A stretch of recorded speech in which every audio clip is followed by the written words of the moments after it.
Olá pessoal, tudo bem? Bem-vindos a mais uma aula de História e hoje trago a vocês um dos temas mais importantes da história brasileira, o período conhecido como Era Vargas. Um período que vai de 1930 a 1945 e devido a esse período longo de tempo, nós dividiremos nossa aula em duas partes. Bom, como o próprio nome já diz, o governo conhecido como Era Vargas tem relação com o presidente Getúlio Vargas, tá? E por que esse período ele é tão importante? Por vários motivos, tá? Trago para vocês três. Primeiro, a sua durabilidade, ele vai ser até esse momento o presidente que mais tempo ficou no governo de forma consecutiva foi o Getúlio Vargas, tá? Ele governou durante 15 anos sem interrupção. Outro ponto, ele também foi conhecido como pai dos pobres. Por que pai dos pobres? Porque foi durante esse período de governo dele que algumas das principais leis trabalhistas vão entrar em vigor, tá? Então, por isso também pai dos pobres. E, por último, porque no Brasil nós também tivemos um período de ditadura de ideologia fascista, ou seja, de extrema-direita, que é um período de ditadura chamado Estado Novo. Tá? Então, Getúlio Vargas vai utilizar características próximas ao fascismo italiano em seu governo nessa fase conhecida como Estado Novo. Tá? Então, esses são alguns dos motivos para que o Getúlio Vargas tivesse essa importância tão grande na nossa história.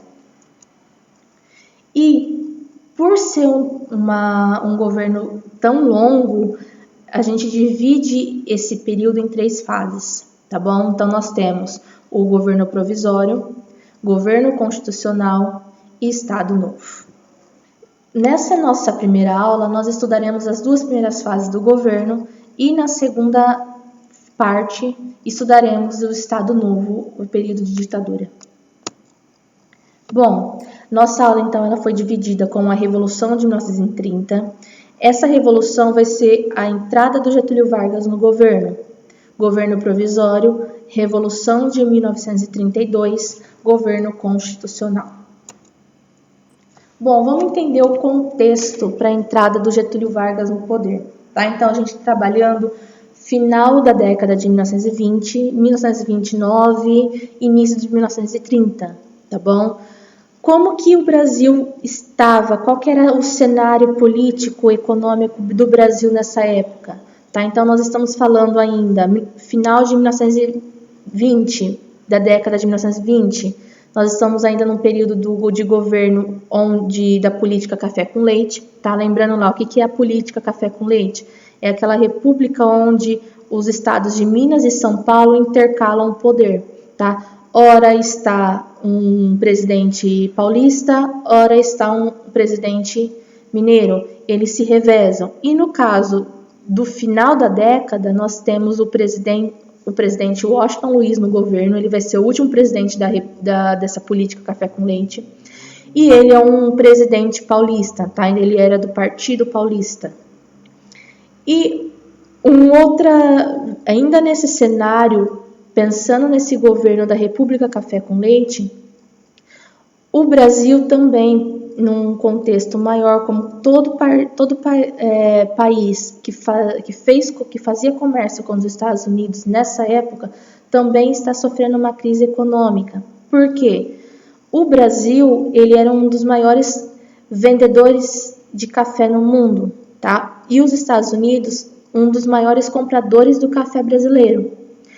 Quando os norte-americanos quebram e entram nessa crise, os norte-americanos passam a não comprar mais o café do Brasil e aquele café que antes era vendido para os Estados Unidos, agora passa a ficar estocado, dando uma crise econômica muito grande aqui também. Tá? Então, nós temos um presidente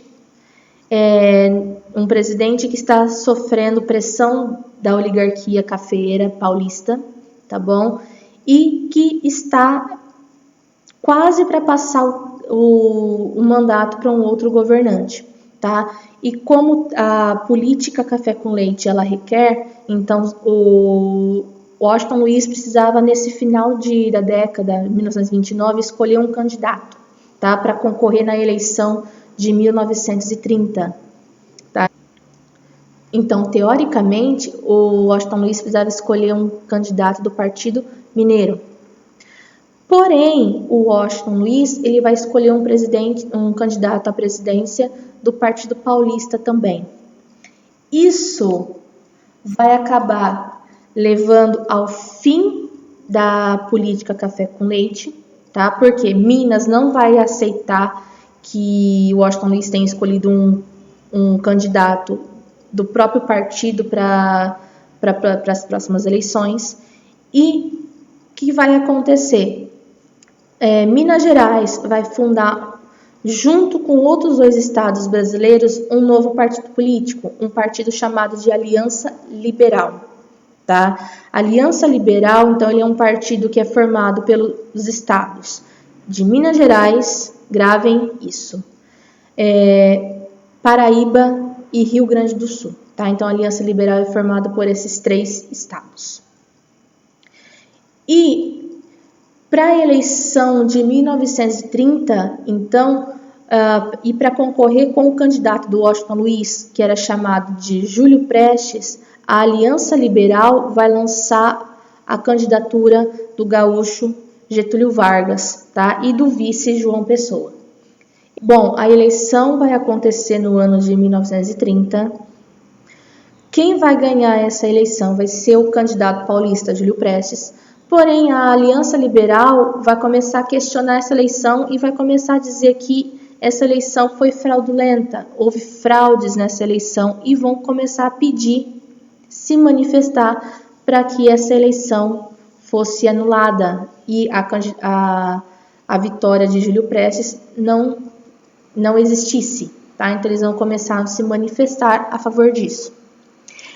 Esse momento onde começa-se a ver essas manifestações, tá bom? A gente conhece ela como Revolução de 1930, tá? Por quê? Vai ser a partir dessas manifestações que vai começar a surgir a possibilidade de Getúlio Vargas assumir o governo, tá? E isso vai ser bem mais forte ainda quando em julho do mesmo ano, o vice do Getúlio Vargas, o governador da Paraíba, o João Pessoa, ele vai ser assassinado, tá? Então, o motivo foi um motivo pessoal, mas a Aliança Liberal vai usar a morte, o atentado ao João Pessoa, para incitar cada vez mais a população,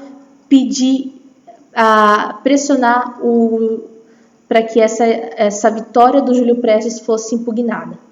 Tá bom? Então, essa Revolução de 1930, ela começa a partir do momento do atentado ao candidato do João Pessoa, tá bom? Bom, chega no momento, essa manifestação começa a ganhar forma, começa a ganhar cada vez mais pessoas apoiando essa manifestação. Chega num ponto que em 3 de outubro de 1930, vai começar vários grupos de pessoas em várias partes do Brasil vão começar a pedir a anulação da eleição e também a deposição do presidente Washington Luiz. O Washington Luiz, então, ele foi obrigado a sair do governo, tá? A partir do dia 3 de outubro, ele é obrigado a sair do governo. E como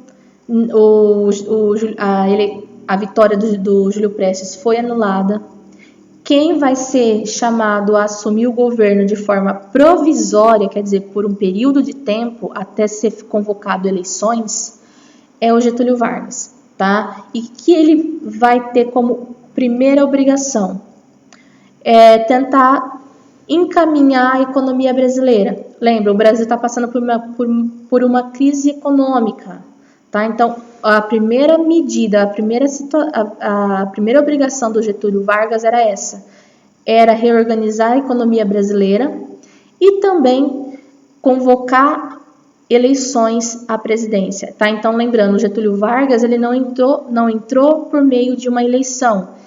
Ele entrou provisoriamente até que um presidente eleito fosse escolhido, tá? Então, o Getúlio Vargas ele ficaria só por um pequeno período de tempo, um prazo pequeno. Bom, começando então assim o governo do Getúlio Vargas, governo provisório de 1930 a 1934. Qual que foi a política do governo dele? Principalmente uma política conciliatória. O que quer dizer isso? Ele sabe que a economia brasileira ela está associada com a oligarquia cafeira, é o café que manda, são os produtores de café que mandam no Brasil. Mas também ele sabe que no Brasil está surgindo grupos de pessoas nas cidades que também estão da burguesia brasileira, que está conseguindo poder, que tem também poder. Ele buscou tentar conciliar todos esses grupos que estavam descontentes com a situação brasileira. Bom, em 1930, então, quais foram as principais medidas criadas no governo do Getúlio Vargas nesse momento? Primeiro, a criação do Ministério do Trabalho, Indústria e Comércio, tá? O que esse órgão fazia? Então, ele tinha o objetivo principal, era regulamentar as leis trabalhistas no Brasil, tá? Para que objetivo? Tentar, principalmente, controlar os trabalhadores, tá? Porque os trabalhadores começaram no Brasil, como não tinha leis que regulamentassem a situação desses trabalhadores, eles viviam em manifestações, em greves, tentando conseguir seus direitos. Tá? Então, o Getúlio Vargas tenta regularizar a situação dos trabalhistas para tentar controlar esses grupos para que não houvesse mais manifestações desse setor. Também, para tentar satisfazer os interesses da oligarquia, quem que são a oligarquia? Principalmente os produtores de café. Tá? Ele vai começar a criar programas de valorização do café, principalmente de comprar o café que ficou estocado pela crise de 1929. O Estado comprava o café da oligarquia para que os fazendeiros do café não sofressem prejuízo, tá bom? Então também é uma outra criação desse período. E por último nós temos as chamadas nomeações de interventores. Pessoal, o que são os interventores? São pessoas de muita confiança do presidente que vão passar agora a governar os estados brasileiros. Tá? Então é como se o interventor vai fazer o equivalente ao cargo de governador no Brasil, tá bom? Só que esses interventores, eles não são escolhidos dentro do seu próprio estado. Então pode ser um exemplo, um interventor da Paraíba vir, governar São Paulo, tá? Então os interventores eles eram pessoas de extrema confiança do governador, do presidente, só que isso vai acabar desagradando principalmente os produtores de café paulista, tá? Porque aqui no estado de São Paulo, o interventor nomeado aqui não é propriamente paulista. Tá? Ele vai ser de outro estado e os produtores de café não vão aceitar, tá bom? Por eles não aceitarem essa imposição desse interventor no estado de São Paulo, eles vão começar a se manifestar contra, tá bom? Vão começar a mostrar o poder do estado de São Paulo pro Getúlio Vargas, começando nesse momento a primeira manifestação contra o governo de Getúlio Vargas, que é conhecida como Revolução Constitucionalista de 1932. Essa Revolução Constitucionalista de 1932, ela aconteceu com qual que é o principal objetivo? Por causa da nomeação do interventor ao estado de São Paulo, a elite não aceitou, os cafeicultores não aceitaram. E eles também queriam pressionar o Getúlio Vargas a criar a nova Constituição brasileira. Por que criar a Constituição? O que é uma Constituição? Constituição são as leis brasileiras, tá? Então, são as leis máximas do Brasil. Com a criação das leis máximas do Brasil, é possível você convocar a eleição. A eleição ela só pode acontecer quando a Constituição fosse concluída, tá bom? Então, os paulistas exigiam que a Constituição fosse feita para que o novo presidente fosse eleito, tá bom? Então, eles começaram a se manifestar contra isso, exigindo essas mudanças, fazendo com que o Vargas nomeasse um novo interventor para São Paulo, um interventor paulista, tá? Um cara chamado de Pedro de Toledo, para tentar resolver essa situação que estava acontecendo em São Paulo. Porém, não vai resolver, tá bom? E no dia 9 de julho de 1932, a situação vai piorar depois da morte de 4 estudantes que estavam se manifestando nas ruas de São Paulo. Quem são esses estudantes? É o Martins, Miragaia, Drauzio e Camargo. Esses estudantes, com a morte desses estudantes, esses 4 estudantes vão virar símbolo dessa manifestação paulista, tá? E as iniciais do nome deles vai ser usado também como símbolo, tá bom? E com isso começa então uma luta armada dentro do estado de São Paulo entre os militantes, entre os paulistas contra o governo federal, tá bom? Essa ação, esse ato virou então, ficou conhecido como Revolução Constitucionalista de 1932, tá bom? E esse dia, hoje, para o estado de São Paulo, acabou se tornando um feriado, devido à importância dessa revolução acontecida aqui.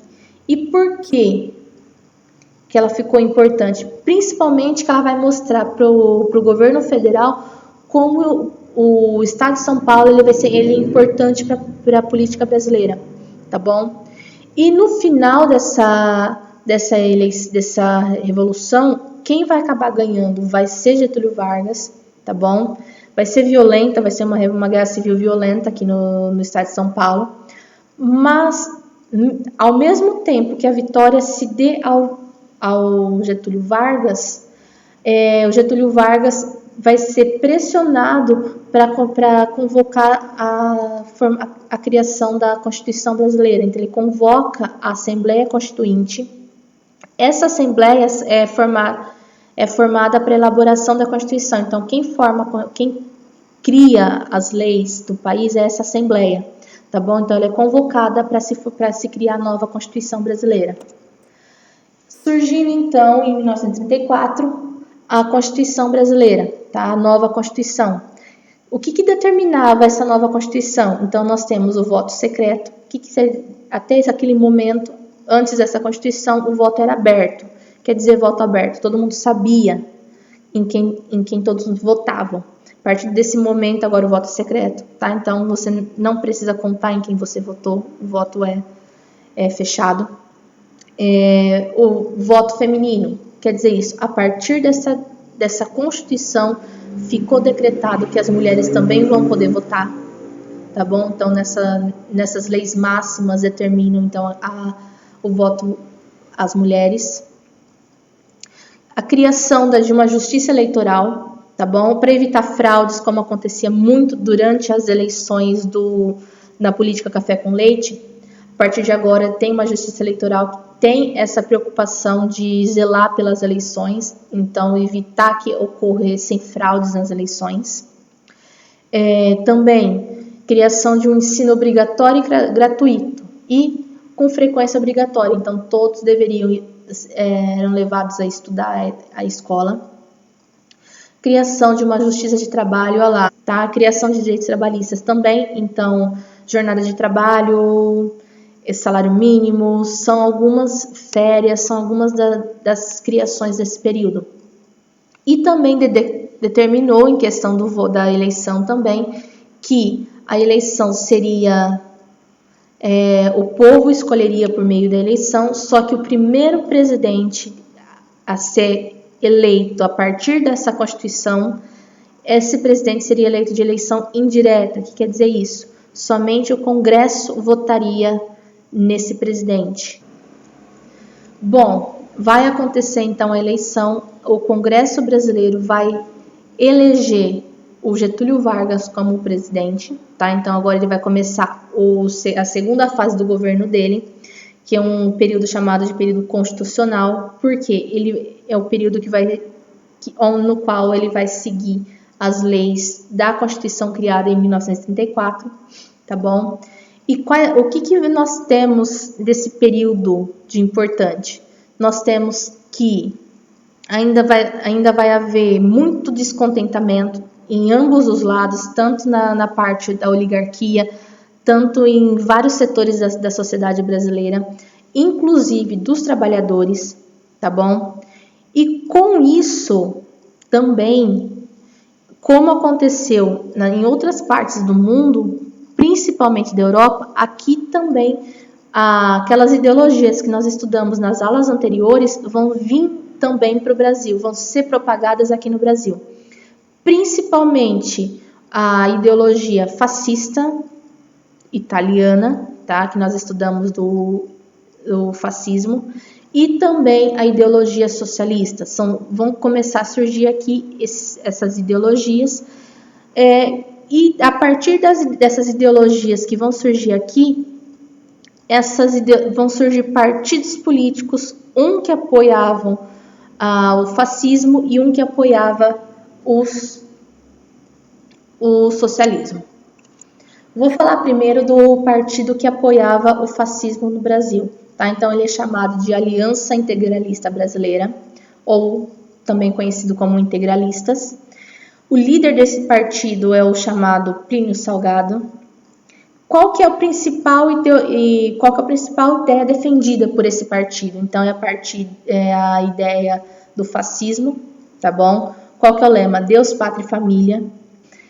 Defendia um governo autoritário e dirigido por um chefe poderoso, e também o unipartidarismo. Não poderia haver mais um partido político, principalmente para que não houvesse propagação do socialismo. Censura dos meios de comunicação e apoio de membros da camada média e do clero. Então, quem apoiava esse grupo? Principalmente a camada média e a Igreja Católica, tá bom? Já o outro partido, ele é o chamado Aliança Nacional Libertadora, ou chamado Aliancistas.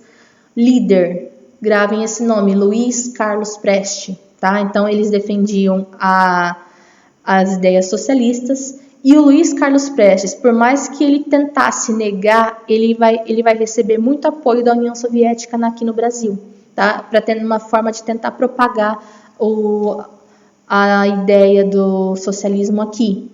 Para vocês terem uma noção, o Luiz Carlos Prestes, ele passou um tempo na União Soviética e socialista na União Soviética, para depois trazer as ideias para cá.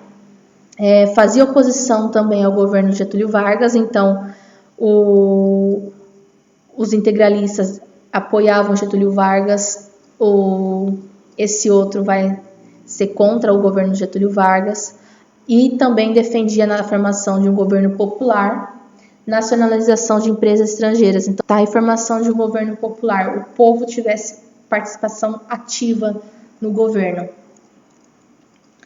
Bom, esses dois partidos, então, vai começar a ter uma grande disputa dentro do Brasil, e vai começar uma grande propagação do socialismo aqui. Bom, aqui no Brasil, o avanço socialista vai ser muito grande, tá? Vai chegar num ponto que o Luiz Carlos Prestes, em 1935, vai conseguir reunir um grande grupo de pessoas que apoiavam a aliança aqui, os aliancistas aqui, e vão começar uma rebelião para tentar tirar o Getúlio Vargas do governo. Essa rebelião vai ser chamada de intentona comunista, tá bom? Porém, essa intentona ela vai ser sufocada, essas pessoas que participaram vão ser presas, tá? Mas isso vai começar a ser um ponto a favor do Vargas, porque a partir do momento que a intentona comunista acontece, o Getúlio Vargas ele consegue decretar no Brasil o chamado estado de sítio. O que é isso? O estado de sítio ele permite que o presidente tome decisões sem precisar da aprovação do Congresso, de deputados e senadores. Ele toma as decisões sozinho. Durante 6 meses ele consegue tomar decisões que antes precisaria da aprovação do Congresso. Tá? E por que ele faz isso? Porque ele vai começar a propagar uma ideia de que o comunismo, o socialismo é uma ameaça, tá? E que precisa se combater essa ameaça. E se não houver um estado de sítio, se não houver um governo forte no Brasil, tá? Uma militarização maior aqui no Brasil, esse socialismo vai acabar se expandindo mais e talvez transformaria o Brasil num socialismo. Tá? Então, o Getúlio Vargas cria essa imagem do socialismo e coloca em prática, dando início então ao estado de sítio.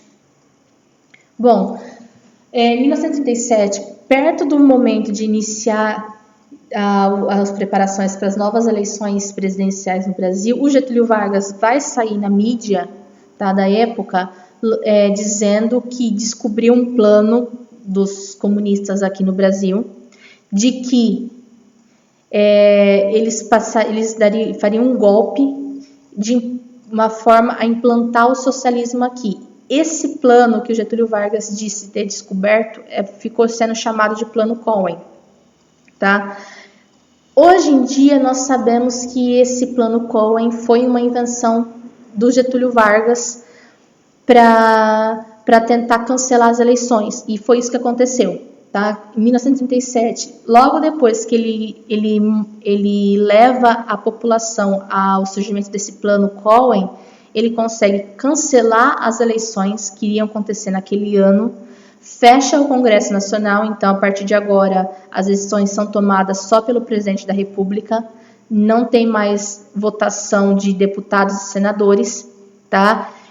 E no dia 2 de dezembro de 1937, o Getúlio Vargas decreta o fim do pluripartidarismo no Brasil. A partir de agora, nós só temos a presença de um único partido político, dando início, então, ao período conhecido como regime ditatorial do Estado Novo. Bom, pessoal, espero que vocês tenham gostado. Esse é um dos temas mais importantes do 9º ano, tá bom? É um dos temas que mais cai em provas, então espero que vocês tenham entendido e até a próxima.